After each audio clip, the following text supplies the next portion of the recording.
میں یہ عورت اس کو اس کے ساتھ سختی بھی اختیار کر کے اس کو اس چیز سے روکنا ہو تو روک سکتی ہے۔ دوسری صورت یہ ہے کہ ایک آدمی کی کمائی کچھ حلال کی ہے کچھ حرام کی ہے، یعنی یہ آدمی اس کی بنیادی کمائی جو ہے وہ بیسک اس کی جو انکم ہے وہ تو حلال کی ہے، لیکن بیچ میں یہ ڈنڈی مارتا رہتا ہے، کبھی کس طریقے سے حرام بیچ میں لاتا رہتا ہے۔ تو ایسی صورت میں عورت اس کو جو وہ سمجھائے، ترغیب دے، بعض اوقات اگر کچھ سخت لہجہ یا رویہ بھی اختیار کرنا پڑے تو کر سکتی ہے، ایسا بھی کر لے۔ لیکن جب کھانے پینے کے معاملات اس طرح کی جب آئیں تو اس وقت اس سے یہ کہہ سکتی ہے کہ ہمیں ہمارے اخراجات اس رقم میں سے دو جو تمہاری بیسک انکم میں سے جو حلال والی ہے، اب باقی جو تمہارے پاس حرام ہے ہمارے کہنے پہ روک نہیں رہے تو بے شک اپنے پاس اس کو جمع کرتے رہو، اپنے ساساجات بناتے رہو، لیکن اس کا ہمارے ساتھ کوئی لینا دینا نہیں ہوگا، تو ہمیں صرف اس میں سے حلال والی کمائی میں سے ہمیں دیا جائے۔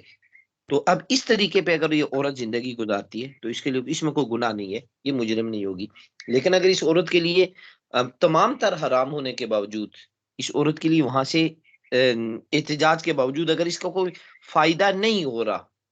تو اس صورت میں یہ عورت قیامت کے دن مجرم نہیں بنے گی، کیونکہ اس عورت کا اختیار نہیں چل رہا تھا۔ لیکن اگر جہاں اختیار چلتا ہو اور اس کے باوجود یہ عورت خاموش ہے کہ چلو جی پیسہ تو آ ہی رہا ہے جیسا بھی صحیح، اس کا مطلب ہے کہ اس کے فعل کے اوپر رضامند ہے۔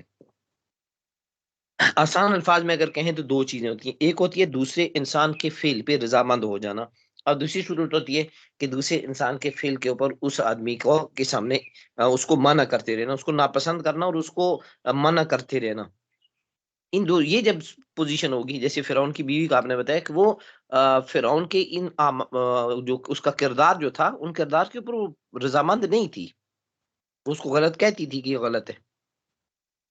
اب اسی وجہ سے اس سے نتیجہ کیا نکلا کہ اتنی دولت اور یوں سمجھے دنیاوی اعتبار سے ایک عزت اور دنیاوی اعتبار سے اتنا کچھ ہونے کے باوجود جب اس نے اس کو ریجیکٹ کیا کہ نہیں ایسا نہیں ہونا چاہیے، یہ جو تم کر رہے ہو یہ غلط کر رہے ہو، اگرچہ وقتی طور پہ اس کے لیے مشکل آئی، اس کو مار دیا گیا، لیکن اللہ تعالیٰ نے اعزاز بھی پھر یہ دے دیا کہ قرآن کے اندر اس کے تذکرے آنا شروع ہو گئے۔ جی اب اگر سوال کے اندر کوئی اور سوال رہ گیا تو پوچھ لیجیے۔ نہیں قاری صاحب، بس یہ میرے ذہن میں نا کنفیوژن تھی